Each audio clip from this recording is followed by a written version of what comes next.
particularly AA and NA, about the 12 steps, a little bit about sponsorship, but just give you basically an overview, a little bit of history of the 12 steps, and what they're used for, just for people on the outside that are struggling with addiction. 12-step program, AA started actually in the 30s, started in 1935. It was started by Bill Wilson and Dr. Robert Holbrook Smith, who are known affectionately as Bill W. and Dr. Bob, in accordance to the anonymity that AA gives you. So anyways, they started out in 1935.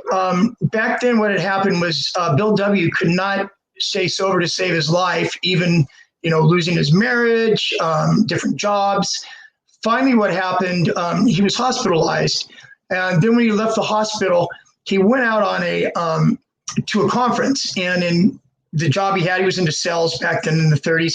And so he goes to this conference, and once the conference is over at 5 o'clock in the evening, usually there's, cocktail parties and different things that salespeople do in the world. So what he did is he went and got on the payphone and called up a church, called a couple churches. And so stayed on the phone with one of these pastors for a couple hours.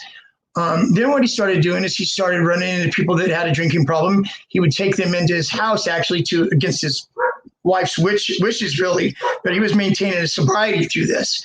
And so what they found out was that him and Dr. Bob, when they met and talked, they found the quality of one addict helping another, to be able to talk to them, be able to give them support, to be able to talk about these things. And as things went along, he learned that he wasn't just actually doing this for that person, but he was also doing it to strengthen his own recovery. So anyways, they started out in 1935. It caught on pretty well. The steps were originally written through the Oxford group, and they had really strong biblical connections. Even though AA is not a religious program, more of a spiritual program. So it took off in 1935. Shortly after, 1953, Narcotics Anonymous, NA, started with a group of 6 men. They had 6 men, and they voted a chairperson. His name was Jimmy Kinnan, who's known affectionately as Jimmy K now back then in the NA circles. They had ups and downs and stuff NA did for whatever reasons for a while. And it wasn't until 1972 that NA really took off, became worldwide, Brazil, Japan, different places. Now they are on 170 countries and written language, 90 languages it's written in, the big book is. So anyways, they started out then. And so now in the 12-step world, because of the steps and the 12 steps is almost a prescription for right living, in a way, of living your life, in a full, a good way. When we were wrong, we promptly admitted it. If you said something, or you feel like you wronged somebody, you turn back around later on that week and you try to clean it up and say, I'm sorry, make amends for it.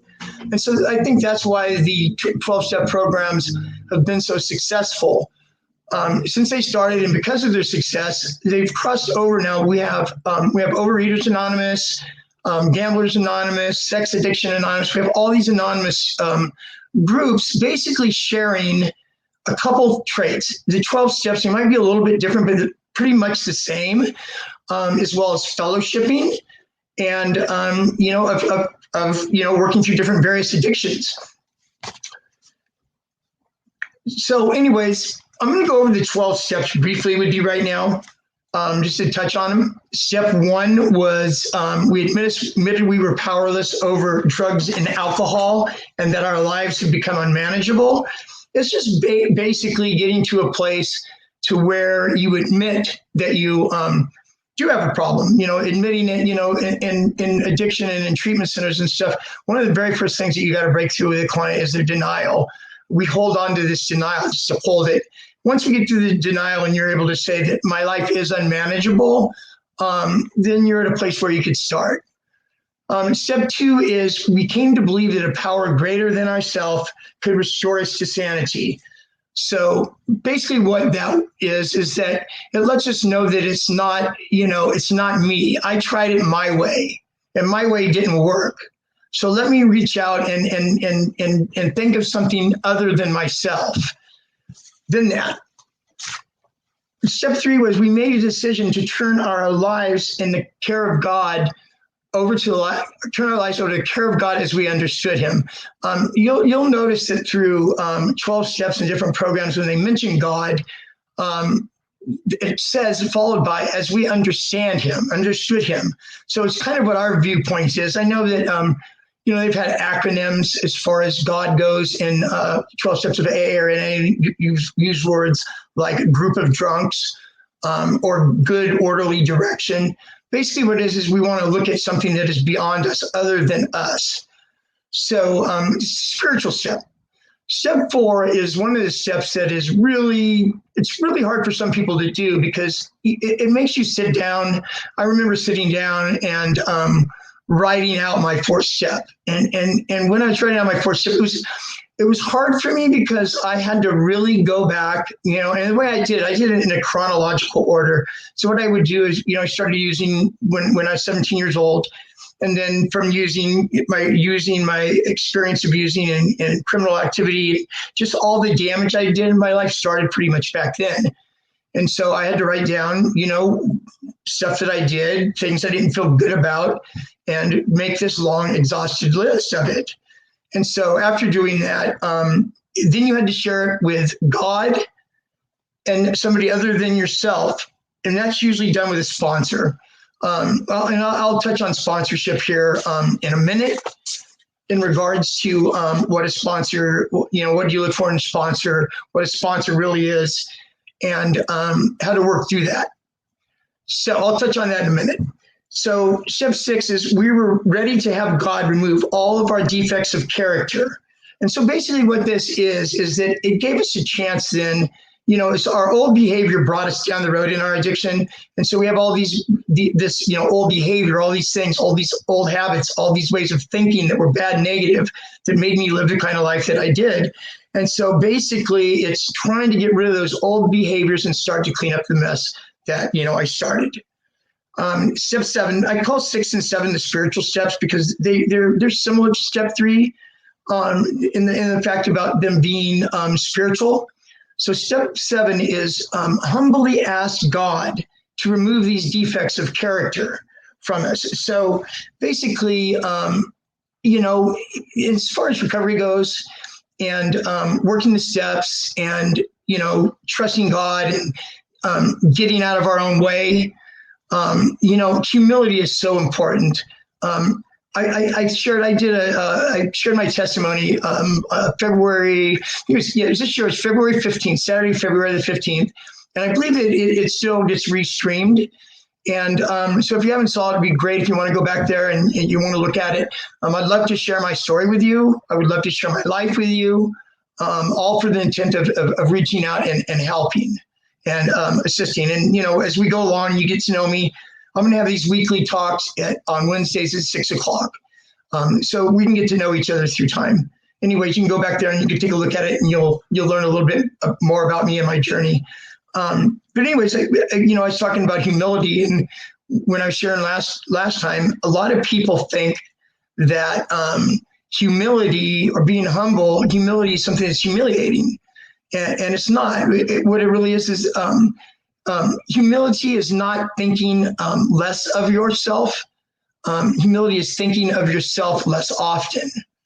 So, it's just, if I was able to give somebody a trait in recovery, first thing I probably would give them would be being able to be humble, being able to be teachable. Step 8 is we made a list of all the people that we had harmed and became willing to make amends to them. So this is similar to step 4 in the way that, we've got to look back and we've got to list, all these things. And the way that I did step 8 when I did it, I chronologically went back through, grab these for me, please. Sorry about that. Knock some stuff over here.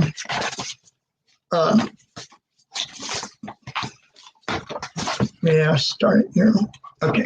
So anyways, I'm sorry about that. I dropped some stuff around here.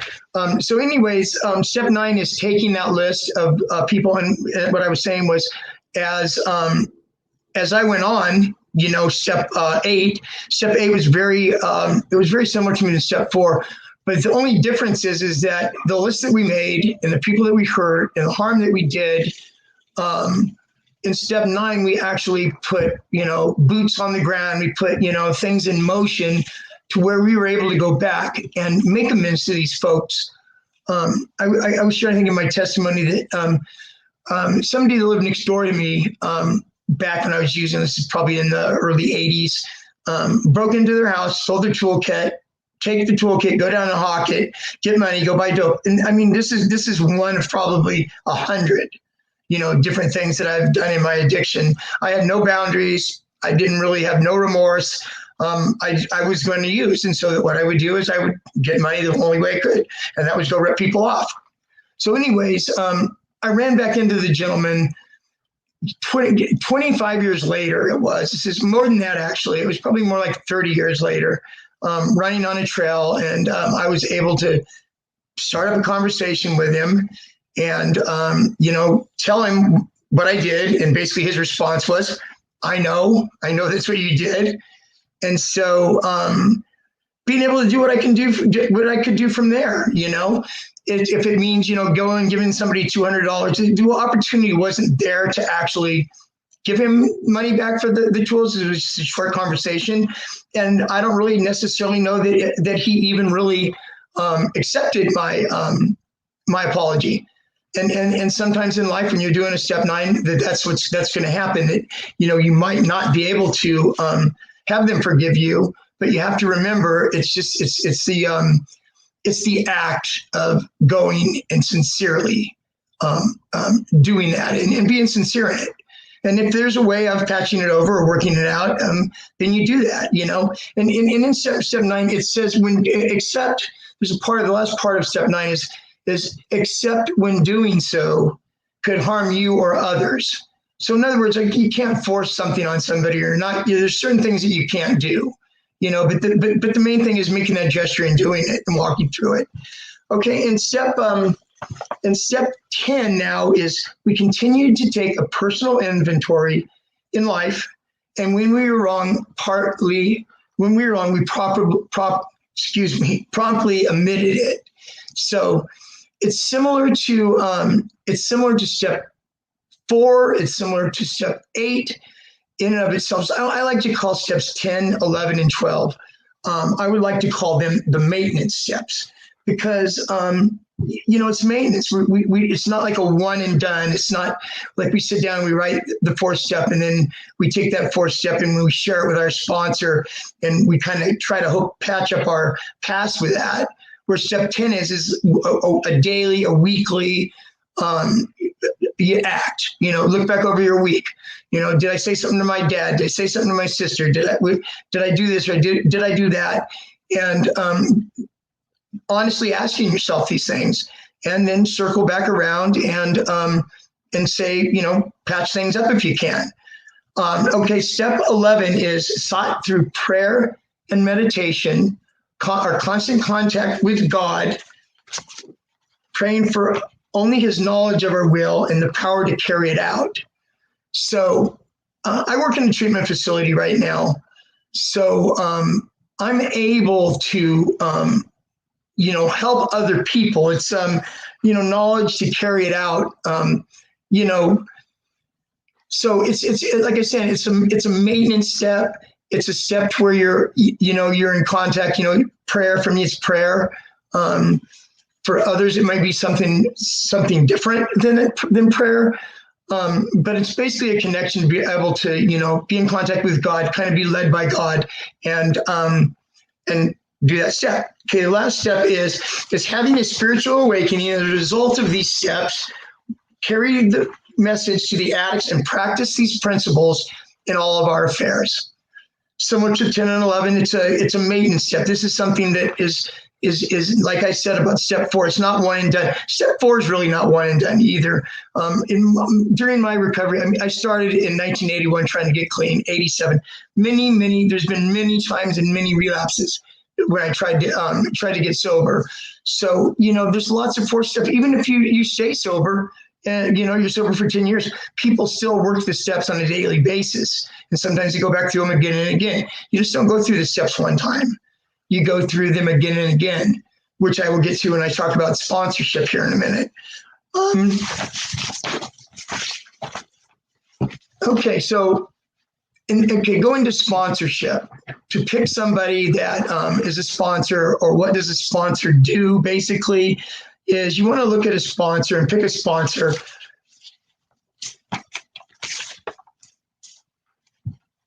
You want to pick you want to pick a sponsor by, listening to his share, watching him in meetings, talk to people. How many people does he know? Stuff like that. Somebody that you're attracted to that could help you. And part of their thing is when you get a sponsor, they actually have sponsorship meetings you can go to. When you start going to 12-step meetings, I would recommend that you go to a sponsorship meeting. And what that is in the beginning of the meeting, people will raise their hands basically and say that they're willing to sponsor. So there might be 8 people, there might be 10 people that are available as a sponsor. So that's a good place to start. Or like I said, you look for somebody that you're attracted to, or something that you heard them share, something the way that they interact after the meeting with other people. There's a host of that. So what a sponsor is doing, basically, a sponsor is making an agreement to you to walk beside you, to help you through frustrations, to help you through, struggles, to help you through wanting to drink or wanting to use. That's basically what they're signing up for, that they're there for that. And this is a wonderful thing that you're able to be able to sponsor somebody, to be able to sponsor you like that. Also, a sponsor would be somebody to share your hurts, habits, and hangups with. And getting to this is because of the importance of step 5, that you can, share these things with this person, especially in early recovery. People say, oh, well, I don't have a sponsor right now. They've been, sober 2 weeks, 3 weeks. Well, why don't you have a sponsor right now? I just don't feel like, I've met the right person yet. What is the right person, or something you could look for, is what I'm saying. I'm telling you what sponsors do. But the thing is in early recovery, your first couple of weeks, you need somebody there beside you to help you, to be able to talk to you. They're basically agreeing, when they become your sponsor, to be available to you when you're going through these things. And so anyways, that's part of what they're for. And in doing this and sharing these things with your sponsor basically is also saying to you that he's willing to keep, what you're sharing with him confidential, keeping your anonymity to where you don't know this. And so anyways, I would suggest getting a sponsor in your first week or 2 of recovery, at least to have somebody guide you and show you the process. A sponsor also would do, the thing about a sponsor is like I was saying, you see somebody that, you're attracted to, and you kind of find that out by seeing how they interact with other people at meetings and stuff. And so once you do get a sponsor, I would look somebody that has several years of recovery, somebody that would be able to guide you, somebody that's working the steps themselves. How do you know that, right? 5 years clean, how do you know that? You'll sponsor, share in meetings, and we'll talk about, well, I did my 9th step, or I helped my sponsee do, my 5th step. We'll just walk him through whatever. And so you'll know this from hearing him share. And for the reason for them knowing a lot of people, what a good sponsor does is, a good sponsor will take you, he'll put you under his wing. He will introduce you around to others that he knows through meetings. And you're gonna need this. The reason this is so important is that when I first got clean, my spiritual sponsor told me, he said to me, Greg, you've got to change playgrounds and playmates. And so what that meant is I needed to make new friends. I needed to hang out at different places. And so now I'm this guy that's got 3 days clean. I'm doing what my brother suggested, or somebody suggested to me. You need to go to meetings. You need to do this. Well, that's fine and well that you need to do this stuff, but you do need to meet new people. So a good sponsor will introduce you around to people, to introduce you. will go to at least one meeting a week with you, if not more. When you're new in recovery, or even in recovery, especially new in recovery, you should be attending. Meetings probably three or four times a week, just to be able to stay grounded. So anyways, one of the important things about a 12-step meeting is just one function of the 12 steps of Narcotics Anonymous and Alcoholics Anonymous. The other side of it that's just as important as that is the part of after a meeting or at another time. After a meeting, it's not uncommon for people to go out and fellowship afterwards. Where they go, they have, say there's an 8 o'clock meeting, the meeting gets over at 9. It's not unusual for a group of people, 5, 10, whatever, 5 people to go around the corner and sit and have coffee or pastry or whatever there. And so in doing that, you're exposed to these folks. You're brand new, you're nervous, probably this, your sponsor, like I said, will introduce you around and try to make you feel comfortable. And so sitting there at the table that you might be sitting at the table with, one guy might be a biker that shot meth for 30 years. Other person could be a doctor. Somebody could be all walks of life. Addiction does not discriminate.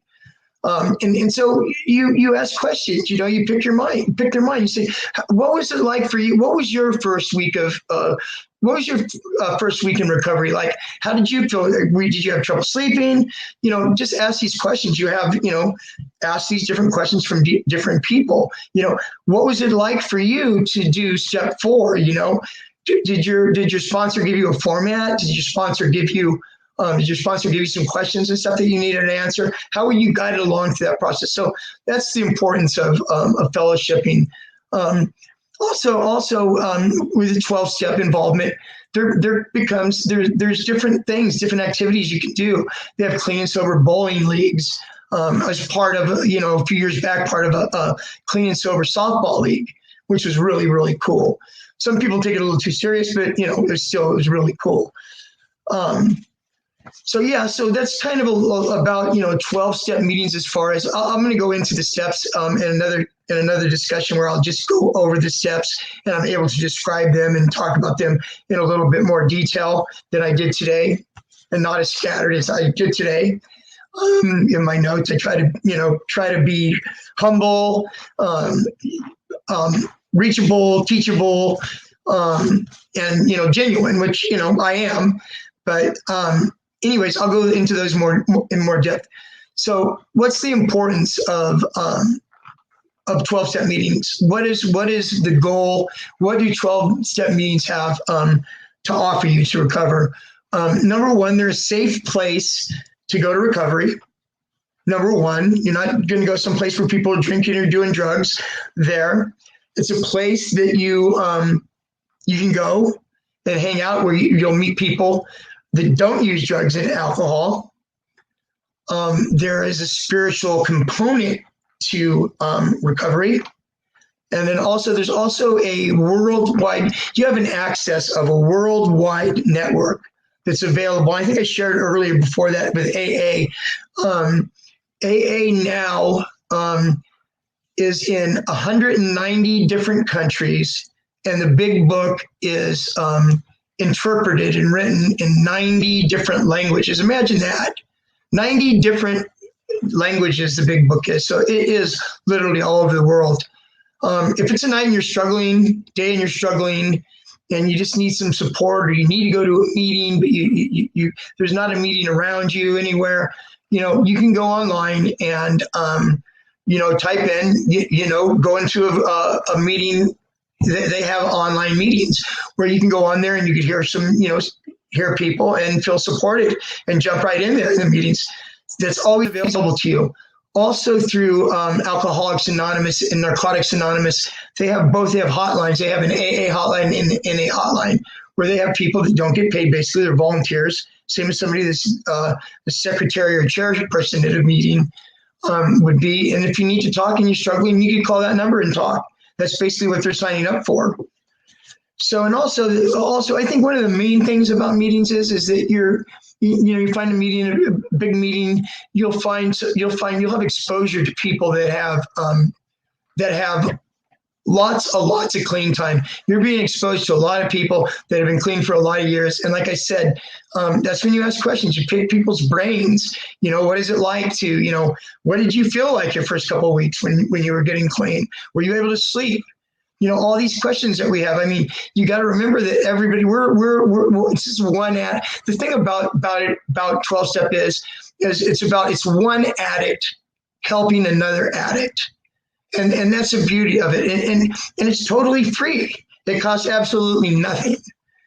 So yeah, that's really nice. And so anyways, I'll talk more in depth next, you know, about the 12 steps as far as, you know, breaking the steps down and what do they mean? What are they like? You know, if you go online, there's 1,000 different people with 1,000 different views of them. And a lot of it is just, you know, jargon and this and that. You know, you need to sit down with somebody. That's why your sponsor is so important. You need to sit down with your sponsor. Your sponsor will break all this stuff down for you in a way that you can understand. Next week, I'm planning on talking about relapse prevention. So we'll go in a little bit about triggers, coping strategies, different things that you can use to walk you through times that you might think are slippery. So next week, I will see you at 6 o'clock next Wednesday. Thanks.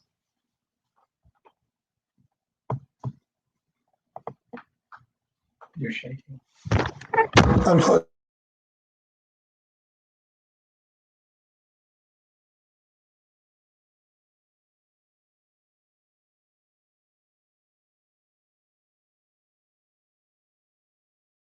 Craig, we have lost you.